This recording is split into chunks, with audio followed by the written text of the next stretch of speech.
Que a sarça está ardendo, mas não está consumindo.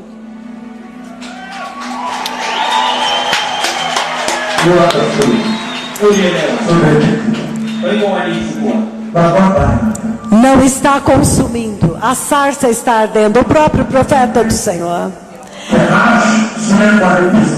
Porque não importa quão terrível seja a escravidão, o fogo intenso que está consumindo, que está aceso na escravidão no Egito. Mas a promessa de Abraão, que Israel, a grande nação, recebeu, ela vai sair daquele fogo. E o Messias, o Redentor de todos os homens, tem que vir e redimir o homem.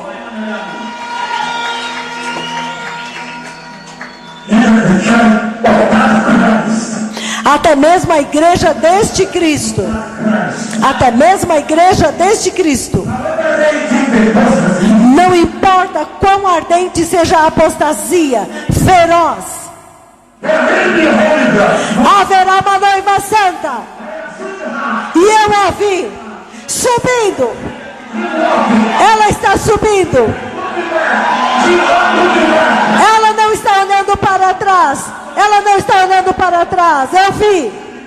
Ela não olhou para trás. Então haverá uma igreja santa.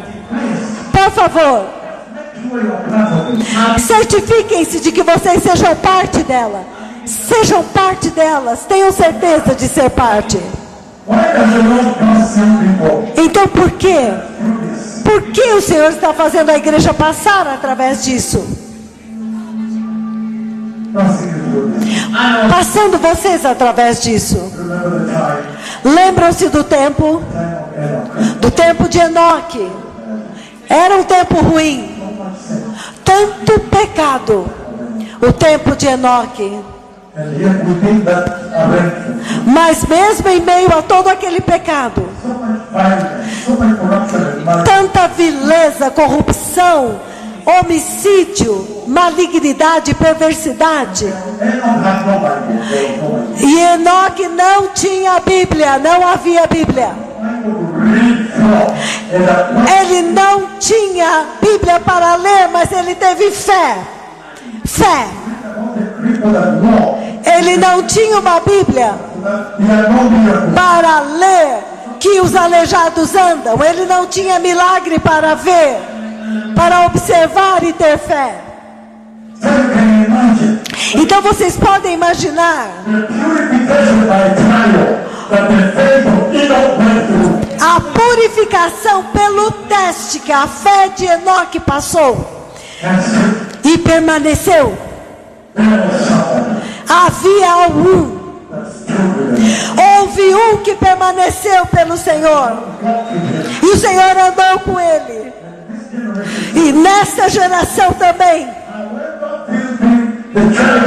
não importa quão suja a igreja esteja, com imoralidade e apostasia, evangelho do dinheiro e prosperidade, o evangelho falso, horizontal, não importa quão terrível, mas tem alguém andando com a nuvem de Deus.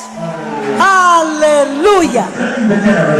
E então ele está dizendo para esta geração: veja, nós estamos conectados. O Messias está lá, à direita do Pai, e Ele está esperando por vocês. Esta é a eternidade. Ele estendeu o tapete da eternidade para vocês. O tapete da escada do céu. O tapete vermelho. A escada para a igreja subir. O descanso de Deus para a igreja. A geração Ele está dizendo que até mesmo no tempo de Enoque, até mesmo no tempo de Noé, alguém teve que permanecer como uma semente santa. Eu não tenho muito mais tempo, eu tenho que chegar na fase final com vocês. Por que isso é importante? Para vocês comparecerem bem, se preparar bem e comparecer corretamente diante de Deus, para ir e ficar diante da nuvem de Deus. Porque no livro de 1 Samuel havia um sacerdote lá chamado Eli. E os filhos dele eram corrompidos. O sacerdócio daquele tempo era infiel, como é hoje. E então, por causa disso, quando eles levaram a arca de Deus para a batalha, como era exigido, por causa daquela queda do favor de Deus, eles perderam o favor de Deus. Então o inimigo deu neles um golpe fatal, um golpe terrível. E então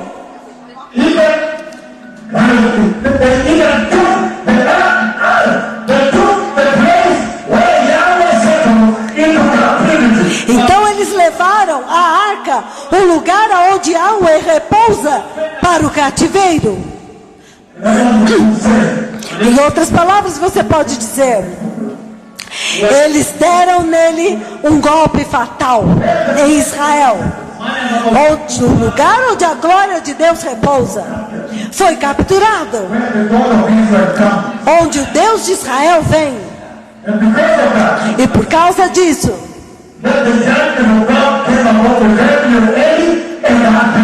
então o juízo de Deus veio sobre a família de Eli e sobre aquele sacerdócio.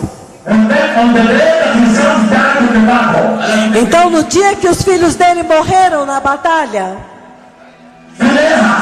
Finéas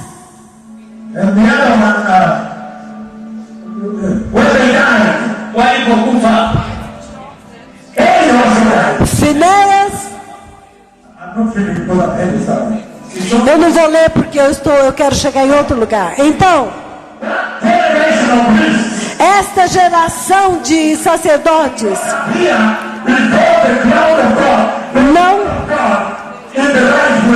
eles não compareceram diante do trono do Senhor de uma forma adequada.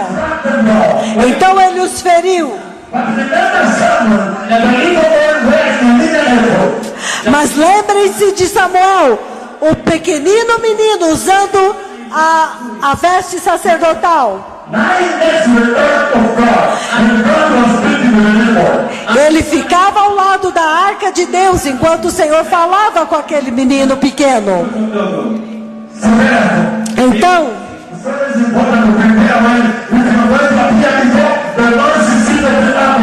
é sempre bom se preparar bem se você quer aparecer diante do propiciatório da arca de Deus.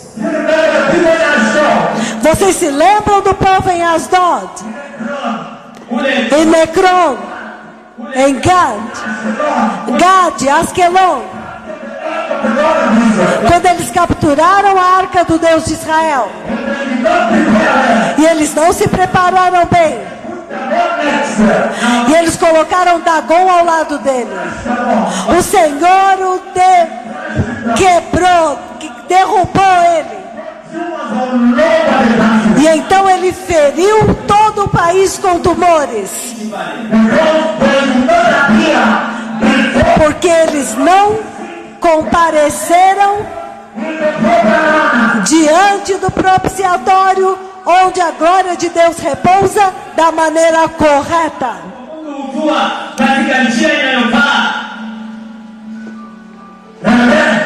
Então,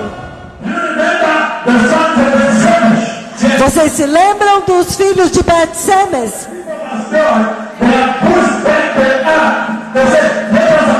Quando agora o povo povo de Asdod, eles empurraram a arca. Nós não queremos mais isso aqui agora.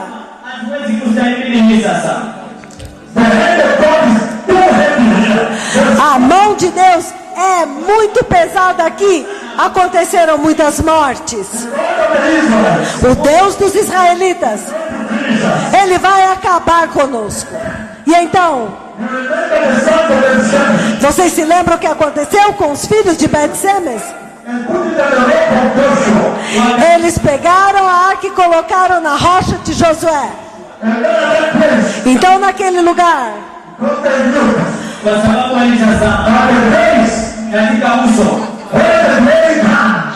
porque eles colocaram aquele lugar onde a glória vem e repousa. Ele matou mais de 70 deles em uma única vila. Então, por quê? Porque eles não se prepararam bem para ir diante da glória, diante do propiciatório, diante do qual Isaías sucumbiu. Depois disso, vocês se lembram de Obed-Edom? Obed-Edom, o homem justo, que pegou a arca e levou até a sua casa. Vocês se lembram do povo de Kiriat Jearim? De Arim. 20 anos. Quão difícil para vocês que têm o Espírito Santo. Mas ele está dizendo isso. Ele está dizendo que a razão para a preparação, a necessidade da preparação para ir diante da nuvem de Deus. Ele disse que a nuvem agora repousou. Então foque em mim.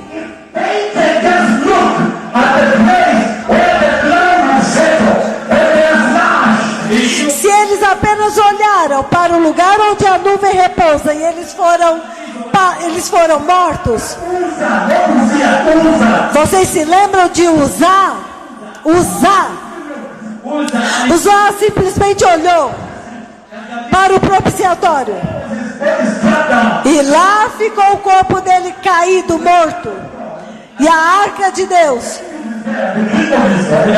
Davi está lá, o rei de Israel, com os líderes dos israelitas. Que cena!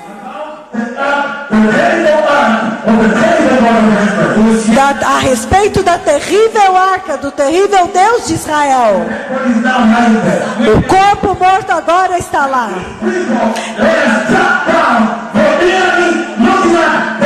E todo este povo foi ferido simplesmente por olhar para aquela arca, para onde a nuvem repousa.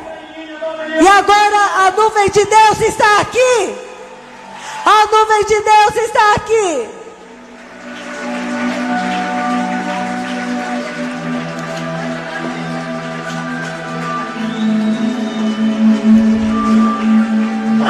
Hey! Simplesmente por olhar para o lugar, para a glória, o lugar onde a glória está. Vocês estão vendo? Olha lá. Olha a nuvem. Olha lá a coluna da glória. Olha aquilo. Olha aquilo. Vocês estão vendo a nuvem descer? Então, quanto mais vocês têm que se preparar.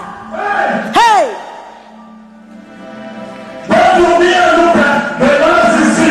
Aqueles que simplesmente olharam para o propiciatório morreram.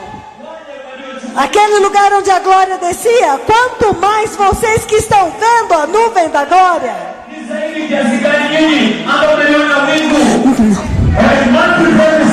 E em Mateus 27, versículos 50 e 51, depois que ele gritou, ele clamou a segunda vez. Então, o o véu que separava o resto do templo no Santo dos Santos foi rasgado, o véu foi rasgado. E ele introduziu a igreja no lugar mais temível do propiciatório, o lugar temível da glória de Deus, da nuvem de Deus. Quanto mais a igreja dessa geração tem que se preparar bem para ir encontrar Deus. Para ir encontrar Deus. Aleluia! Deus veio. Vocês têm que se preparar para encontrar Deus. O tempo acabou. Deixe-me terminar com uma coisa. Devido à gravidade disso, deixe-me terminar com uma coisa linda. Enquanto estamos na TV, se você abrir no livro de 1 Reis, capítulo 8, quando Salomão constrói o templo, ele constrói o templo, e quando ele constrói o templo de Deus, sabendo o que a arca já tinha feito,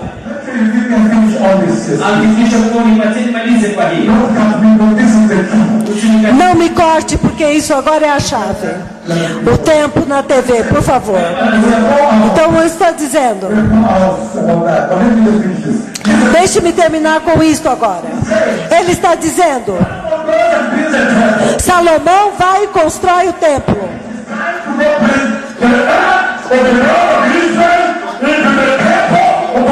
Então chega o tempo de trazer a arca do Deus de Israel para dentro do templo do Deus de Israel.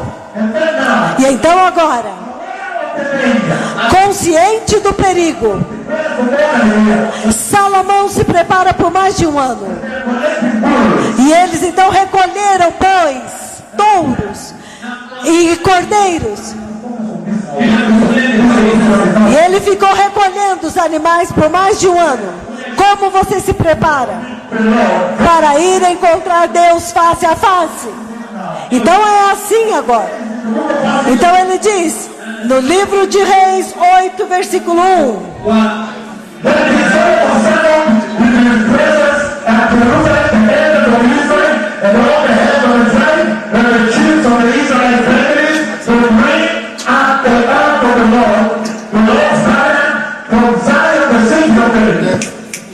Kisha mfalme Solomoni akawaita mbele zake huko Yerusalemu wazee na Waisraeli, viongozi wote wa makabila na wakuu wa jamaa za Waisraeli, ili walete sanduku la agano la Bwana. Congregou Salomão os anciãos de Israel, todos os cabeças das tribos, os príncipes das famílias, os israelitas diante de si em Jerusalém, para fazerem subir a arca da aliança do Senhor, da cidade de Davi, que é Sião, para o templo.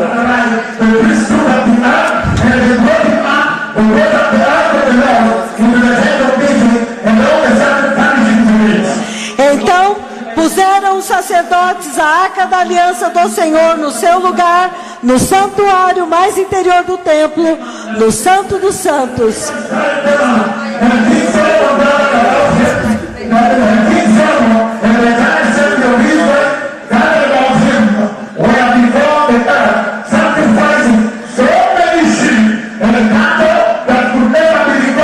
Versículo 5.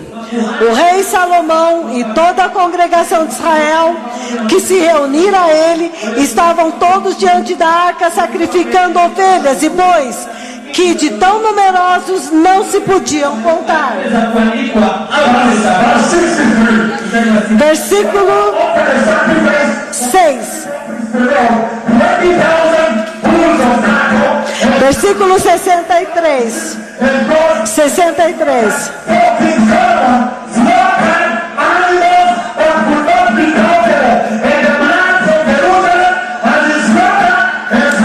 Salomão ofereceu um sacrifício tão inumerável. Ele sacrificou tantos animais, tantos, que este sangue encheu aquele lugar e eles ficaram dentro do sangue. E então todo aquele sangue fluiu com números incontáveis de animais, para que agora eles pudessem estar diante da arca do Senhor. Eles estavam em um mar de sangue, e este sangue era uma figura do sangue do Cordeiro, que iria fluir para toda a terra, o sangue do Messias. Vocês podem imaginar, eles mataram e sacrificaram animais que não dava para contar. Então,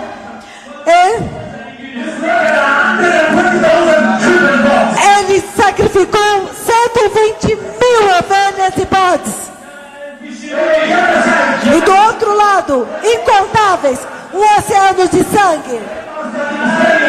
E eles estavam dentro daquele sangue, dentro do mar de sangue, diante do Deus de Israel, o rei de Judá. Eles estavam dizendo: Senhor, nós viemos pelo sangue. Aqui nós viemos e estamos diante do trono. E naquele lugar, Salomão falou com Deus, e eles puderam ficar diante do Senhor. Uzá tinha morrido, Bet-Semes foram mortos, Asdod foi morto, muitos morreram.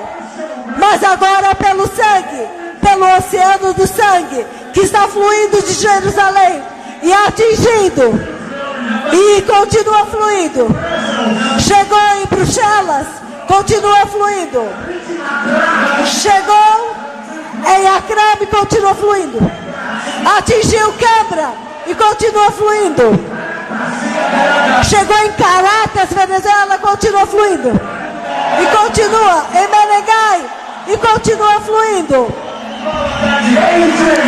Beijing ainda está fluindo, Shanghai. Ele estava falando agora, o maravilhoso sangue do Cordeiro que opera as maravilhas. Somente pelo sangue de Jesus o homem pode estar diante do trono. Somente eles podem estar purificados pelo sangue, perdoados pelo sangue. Porque eu pergunto, como você prepara uma geração? E agora ele diz: é pelo sangue de Jesus.